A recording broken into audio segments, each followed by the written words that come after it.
नमस्ते दोस्तों, मेरा नाम क्षितिज है और आज के इस वीडियो में हम सोने और चांदी की कीमतों के बारे में बात करेंगे।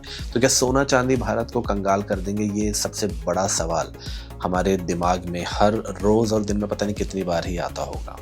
तो क्या आपको याद है वो वक्त जब हम कहते थे कि सोना सदा के लिए? लेकिन भाई अब तो ऐसा लग रहा है कि सोना सिर्फ अमीरों के लिए है। 2026 की शुरुआत ने हमें वो दिन दिखाए हैं जो हमने सपने में भी नहीं सोचे थे। 1.5 लाख के पार जाता सोना और 3 लाख के करीब पहुंचती चांदी। और आज के इस वीडियो में हम उस सीक्रेट आर्टिकल का पोस्टमार्टम करेंगे जो बता रहा है कि ये बढ़ती कीमतें सिर्फ आपकी जेब ही नहीं बल्कि देश की अर्थव्यवस्था की कमर भी तोड़ सकती है। तो क्या वाकई सोना खरीदना एक घाटे का सौदा है या फायदे का सौदा है? और क्या ये कीमतें 5 लाख तक जाएंगी? चलिए आज सारा मसाला सच के साथ परोसते हैं। तो सबसे पहले एक फैक्ट चेक करते हैं कि आज यानी फरवरी 2026 में बाजार में आग लगी हुई है। पिछले महीने जनवरी में सोने ने 25% और चांदी ने रिकॉर्ड तोड़ 60% की छलांग लगाई थी। लोग शादी के लिए गहने लेने जा रहे हैं और वापस जहर खाने की बात कर रहे हैं क्योंकि 24 कैरेट गोल्ड अब 1,56,000 के आसपास झूल रहा है।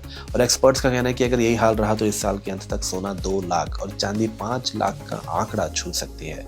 लेकिन ठहरिए, क्या ये सच में ग्रोथ है या फिर एक बहुत बड़ा बबल?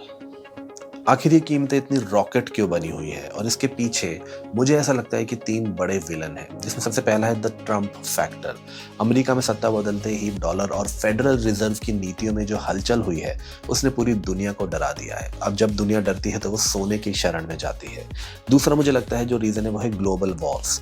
युद्ध रुकने का नाम ही नहीं ले रहे, अनिश्चितता मतलब गोल्ड की डिमांड। और तीसरा जो मुझे लगता है वो है हमारा भारतीय रुपया डॉलर के मुकाबले 90 के पार हो चुका है। और अब जब हम विदेश से सोना खरीदते हैं तो कमजोर रुपए की वजह से हमें और ज्यादा कीमत चुकानी पड़ती है। लेकिन अब हम आते हैं एक असली मुद्दे पर। आप सोच रहे होंगे कि मेरा सोना महंगा हो रहा है, मैं तो अमीर बन रहा हूँ, लेकिन ये गलत है क्योंकि आर्थिक विशेषज्ञों के अकॉर्डिंग, अन्य एक्सपर्ट्स की माने तो ये भारत के लिए एक अलार्म है।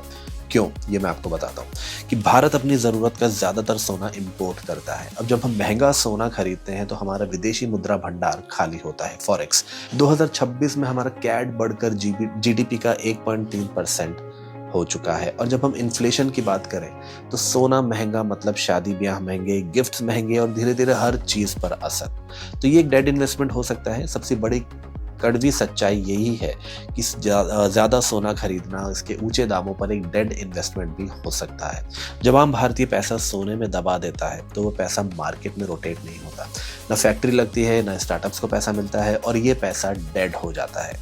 Dead investment. लेकिन पिक्चर में एक ट्विस्ट भी है। पिछले हफ्ते हमने कीमतों में एक तेज गिरावट भी देखी। चांदी 25,000 तक गिर गई और इसे कहते हैं प्रॉफिट बुकिंग। बड़े खिलाड़ी अपना मुनाफा लेकर निकल रहे हैं और फंस कौन रहा है? छोटा निवेशक। अगर आप सोच रहे हैं कि अभी सारा पैसा लगा दूं तो रुकिए। एक्सपर्ट्स की सलाह है कि फोमो यानी कि फियर ऑफ मिसिंग आउट में आकर खरीदारी ना करें। मार्केट अभी बहुत अस्थिर है, अनसर्टेन है।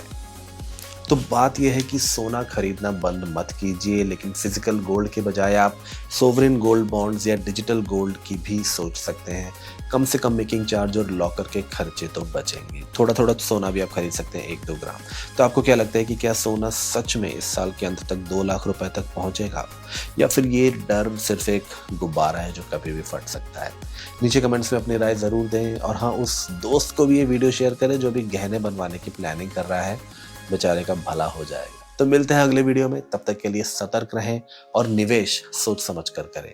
तब तक बाय बाय।